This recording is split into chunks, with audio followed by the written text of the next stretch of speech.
Hello दोस्तों, कैसे हैं आप सब लोग। उम्मीद करता हूं काफी अच्छे होंगे। तो दोस्तों आज JNK इंडिया लिमिटेड का जो IPO था उसकी आज लिस्टिंग थी। लिस्टिंग हमें बहुत ही बम्पर और जबरदस्त देखने को मिली, मतलब जैसा उम्मीद थी। भाई हमने जो रेंज डिसाइड की थी कि भाई इतना शॉक लग सकता है, 450 से लेकर 550 रुपए के बीच में ये लिस्ट हो सकता है, और उसका भी रिकॉर्ड तोड़ दिया। मतलब जो GMP चल रही थी उससे भी ज्यादा इसकी लिस्टिंग देखने को मिली। तो ये 621 रुपीज के अंदर ये ओपन हुआ था, और 415 रुपए के अंदर तो ये हमें अलॉट हुआ था, और 621 रुपए के अंदर ओपन हुआ। तो खुलते ही जो प्रॉफिट था 49%, मतलब 49%, करीब करीब 7,400 रुपए के आसपास खुलते ही प्रॉफिट था एक लॉट पर। मतलब जो रिटेल वाला लॉट है उस पर बता रहा हूं, ठीक है। फिर उसके बाद क्या है कि आगे और मतलब खुलते ही सीधा क्या है कि ये वापस इसके अंदर ग्रोथ देखने को मिली, चढ़ता गया ये शेयर, और करीब करीब 712 रुपए इसने हाई बनाया आज की तारीख में। आज के दिन 712 हाई बनाया, और हाईएस्ट जो प्रॉफिट देखने को मिला लोगों को 70% के आसपास। बहुत ही जबरदस्त और बम्पर प्रॉफिट देखने को मिला है। मतलब जिन जिन लोगों के भी JNK इंडिया लिमिटेड का IPO लगा था, जमकर प्रॉफिट कमाया है लोगों ने, और काफी बढ़िया ये कंपनी है। शुरुआत से ही मैं आपको बता रहा था कि बहुत ही अच्छी कंपनी है, और मैं आपको कहता हूं कि भाई ज्यादा जो रिस्की कंपनी होती है, जैसे अभी वोडाफोन आइडिया आया था भारतीय एक्साकॉम में, उसमें देखिए मेरा तो एक ही फंडा रहता है, भले ही उसमें प्रॉफिट मिले या ना मिले, मैं ज्यादा रिस्क नहीं लेता हूं। मतलब जिसको रिस्क लेना वो भले ही ले। मेरा वीडियो उस तरह से होगा कि भाई सबके लिए, कोई कम रिस्क लेना चाहता है, कोई नहीं लेना चाहता है, तो मैं रिस्क वगैरह सारी चीजें बताऊंगा। और ये IPO थोड़ा सा अच्छा था, इसके अंदर रिस्क थोड़े से कम थे, लॉन्ग टर्म के लिए भी अच्छा नजर आ रहा था। तो उस हिसाब से मेरा रिव्यू था। जो होगा मैं क्लियर बताऊंगा, नेगेटिव्स भी बताऊंगा, पॉजिटिव्स भी बताऊंगा। अब लोग कहते हैं कि आप डरा देते हो। अब देखिए, डरना नहीं है, नेगेटिव्स हमेशा जानने चाहिए, रिस्क हमें पता होनी चाहिए, तभी क्या है कि हम शेयर मार्केट के अंदर लंबा टिक पाएंगे। अगर क्या है कि हम मतलब ओवर कॉन्फिडेंट होकर लगातार किसी भी कंपनी में पैसे लगाते रहेंगे कि भाई कोई कंपनी देखी हमने, वो खराब कंपनी थी, फिर भी उसकी लिस्टिंग अच्छी हुई, तो नेक्स्ट जरूरी नहीं है कि कोई खराब कंपनी की लिस्टिंग हमेशा अच्छी हो।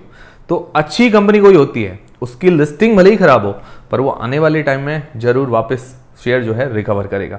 मतलब अच्छी कंपनी हमेशा सर्वाइव करेगी, पर खराब कंपनी भले ही एक बार चढ़ जाए, पर बाद में तो नीचे ही आनी है। ये चीज आप ध्यान में रखिएगा। इसीलिए रिस्क अगर आप जान लेते हैं तो शेयर मार्केट में आप लंबा टिक पाएंगे। फिर दोस्तों ये क्लोज हुआ था 694 रुपए के आसपास आज की तारीख में, तो काफी बढ़िया प्रॉफिट देखने को मिला। पर्सनली मैंने क्या किया, मैंने क्या है कि 36 शेयर्स थे तो 16 शेयर सेल कर दिए, बाकी शेयर मैं होल्ड करके बैठा हूं।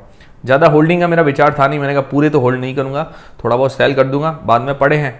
मतलब हमारा जो मेन लगा हुआ अमाउंट थोड़ा बहुत निकल गया, और बाकी पड़े हैं शेयर। आप लोगों ने क्या किया, इसको होल्ड करके बैठे हैं, सेल कर दिया, मुझे कमेंट करके जरूर बताइएगा। अब काफी लोग सोच रहे हैं कि भाई आगे क्या करना चाहिए। तो देखिए, डिसीजन तो आपको बनाना है कि आपको आगे क्या करना है। पर देखिए, फाइनेंशियली कंपनी जो है काफ़ी स्ट्रांग है, फंडामेंटली स्ट्रांग है, और वैल्यूएशंस भी ठीक है। अभी तो देखिए, अब लिस्ट हो जाने के बाद वैल्यूएशंस थोड़ी सी हाई हो जाएगी, वो तो ठीक बात है।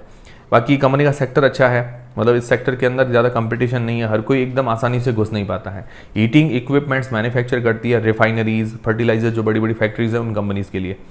क्लाइंट बेस अच्छा है, उसके अलावा मतलब सारी चीज़ें अभी पॉजिटिव ज़्यादा नज़र आ रही है।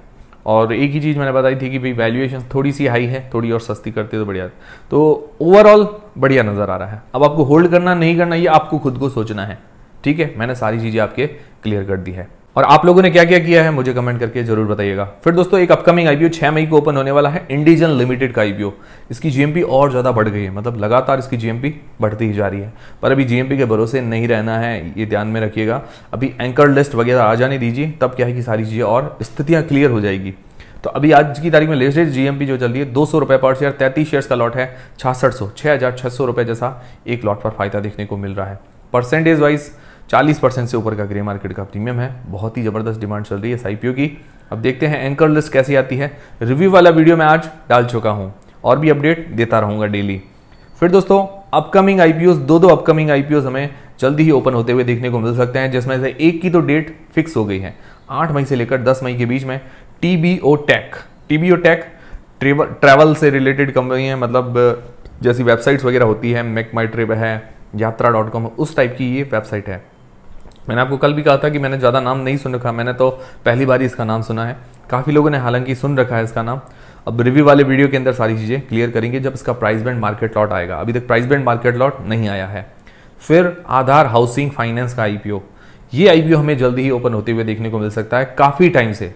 काफ़ी टाइम से, हालांकि पिछले साल से ही इसकी चर्चाएं चल रही थी, अब ओपन होगा, अब ओपन होगा, अब ओपन होगा, पर अब हो सकता है कि आधार हाउसिंग फाइनेंस इस महीने हमें ओपन होते हुए देखने को मिले। अगर इसकी डेट्स अनाउंस होती है मैं आपको जानकारी दे दूंगा, इसके बारे में अपडेट भी कर दूंगा। तो ये थे सारे आज के अपडेट्स। और दोस्तों टेलीग्राम, इंस्टाग्राम और फ्री में डीमेट अकाउंट सबके लिंक डिस्क्रिप्शन के अंदर है, जरूर ज्वाइन कीजिए टेलीग्राम चैनल को ताकि छोटा मोटा अपडेट मिलता रहे। फ्री में डीमेट अकाउंट खुलवाना है तो उसकी भी लिंक डिस्क्रिप्शन के अंदर है। वीडियो पसंद आए तो लाइक जरूर कीजिए, चैनल को सब्सक्राइब कर लीजिए। मिलते हैं दोस्तों अगले वीडियो के अंदर।